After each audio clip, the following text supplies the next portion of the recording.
não passa pelo sofrimento do bullying, né? Do bullying, que aliás é hoje uma coisa terrível, né, que acontece na escola. Temos muitas crianças, que ficam desmotivadas da escola porque elas gaguejam e os outros amiguinhos começam a debochar, fazer deboche. E essas crianças elas vão ficando desmotivadas, não querem mais para a escola e cria um problema sério, né, para a família, para a própria criança. E muitas vezes a criança a família não sabe como conviver com esse problema.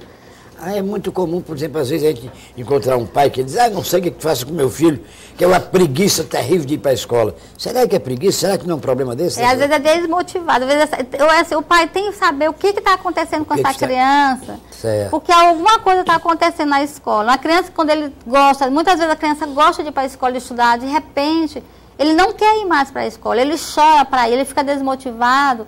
E o pai bate, às vezes, briga. Eu acho que ele tem que primeiro descobrir a causa. A causa, exatamente. O porquê essa criança não quer ir mais para a escola.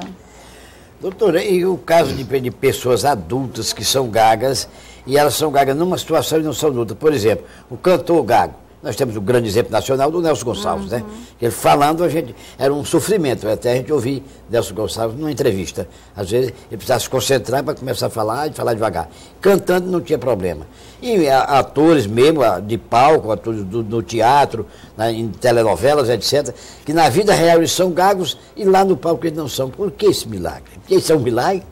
Não, não é um milagre, é porque o nosso cérebro, ele tem várias funções, né? Para tudo ele tem uma função, tem uma região. É no próprio cérebro que a pessoa trabalha aqui. É no próprio cérebro. Então, no cérebro, a gente tem duas áreas da fala. Tem a fala espontânea, que é o corte sensório-motor, que na fala espontânea é o medial, e tem o que é quando tipo assim, você vai ler um texto, aí tá lá ritmado, aquele texto tá ritmo, você vai só ler.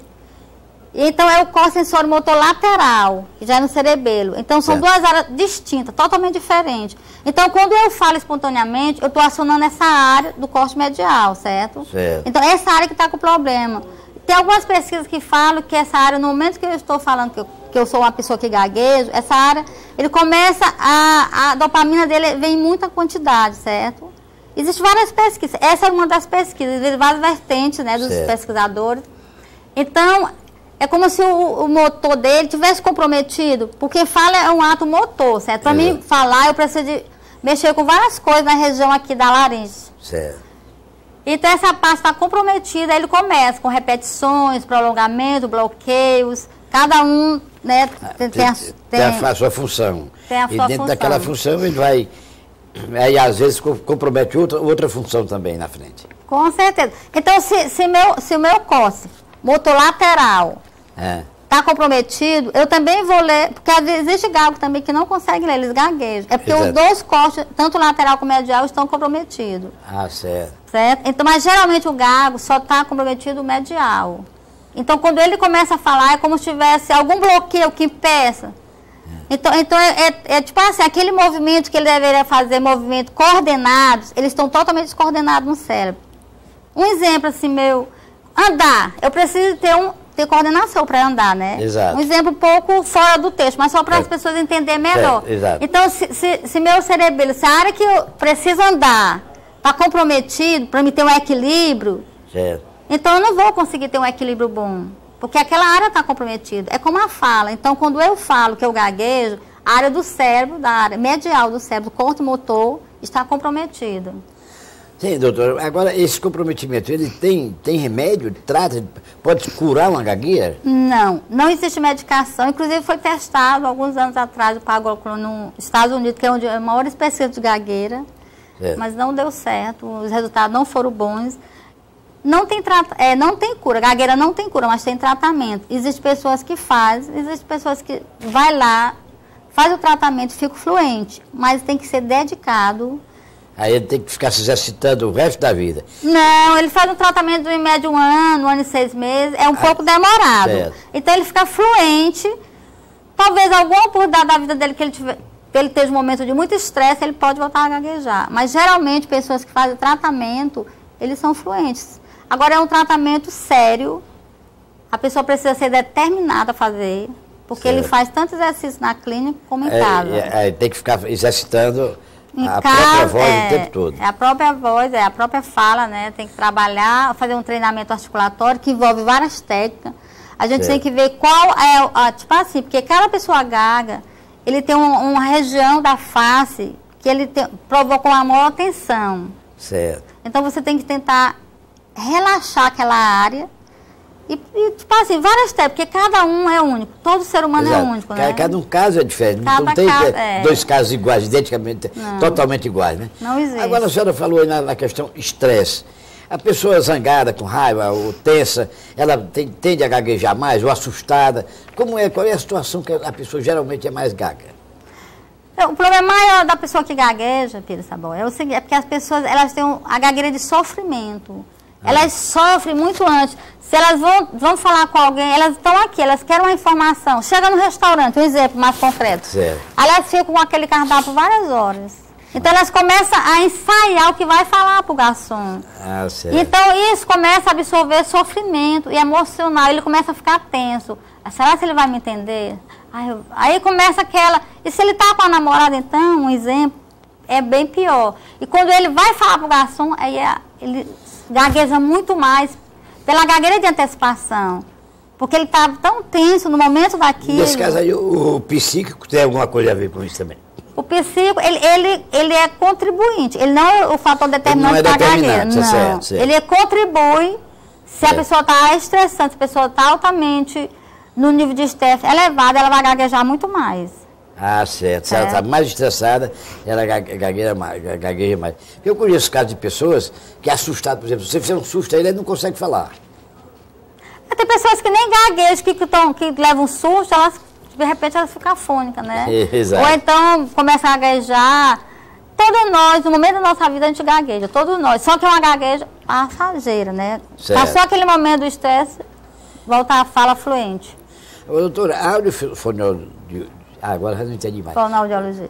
Fonoaudiologia, já agora sou eu que estou gago, né? Bom, ela foi uma profissão que ela, até bem pouco tempo, ela não tinha muita visibilidade. E ultimamente ela está sendo muito empregada, muito utilizada, inclusive muitas pessoas recorrendo a ela. É porque a gente não sabia nem que existia, por que ela está sendo tão solicitada hoje? Porque a fonoaudiologia é uma ciência nova, é de 80, então é uma ciência nova, onde as pessoas não conheciam, não sabiam o que era fonoaudiologia. E quando ela surgiu, as pessoas achavam que isso era para ensinar a cantar. Todo mundo tinha essa ideia, a fonoaudiologia ensina a cantar. Certo. Então hoje ela tem um leque de opções, ela trabalha com várias patologias.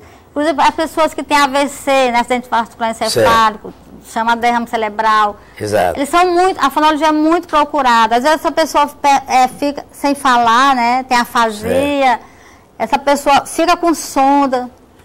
Certo. Então a gente vai trabalhar para fazer o desmame dessa sonda para voltar a deglutir o mais próximo do normal. No caso das pessoas que têm AVC, é muito comum a pessoa que tem AVC, tem qualquer problema neurológico, ficar com esta ou aquela sequela que acaba afetando a voz. Ela não se cura, mas ela consegue melhorar a comunicação dela? Consegue. A gente tem pessoas que quando tem AVC, tem afasia, às vezes ela entende o que a gente fala, mas ela não consegue emitir, ela não consegue falar. Ou então, às vezes ela nem entende, nem consegue falar. Existem vários casos de pessoas que têm AVC. Então ela vai para a fonoaudiologia, elas voltam falando, às vezes elas conseguem uma recuperação excelente. Ok, doutora, nós chegamos ao final da nossa entrevista. O seminário é sábado, na Nova FAP, no auditório IP, a partir das 8 horas. A partir das 8 horas. Então eu queria convidar todas as pessoas que gaguejam, todos os familiares, os profissionais, inclusive os que trabalham com inclusão, que é muito importante, esse seminário, esse encontro, quarto encontro da gagueira. E também a gente queria falar só do grupo de apoio. Aqui em Teresina temos um grupo de apoio que último sábado de cada mês se reúne no Hospital da Polícia Militar, mas é um encontro exclusivamente para pessoas que gaguejam. Certo. Então o objetivo é proporcionar qualidade de vida e melhorar a autoestima. Esse grupo se reúne no Hospital da Polícia Militar uma vez por mês, tem o dia determinado? Sempre na última semana do mês, né? Na última semana, mas não tem no último sábado, no último sábado do mês. No último sábado de cada mês. No último sábado de cada mês. Então, se você é gago, já sabe a quem procurar, onde procurar recursos. Só um e-mail, qualquer informação, só mandar um e-mail, Sônia Gomes, numeral 4, @hotmail.com. Sônia Gomes 4, @hotmail.com. Ok, então muito obrigado e sucesso à senhora do seu seminário, que deve ser, a senhora falou pelo número de inscrições, deve ser muito concorrido, né? Com certeza, acho que vai ser de grande utilidade para a sociedade piauiense, né? Ok, doutora. E muito obrigado por essa oportunidade, né, de falar sobre o encontro,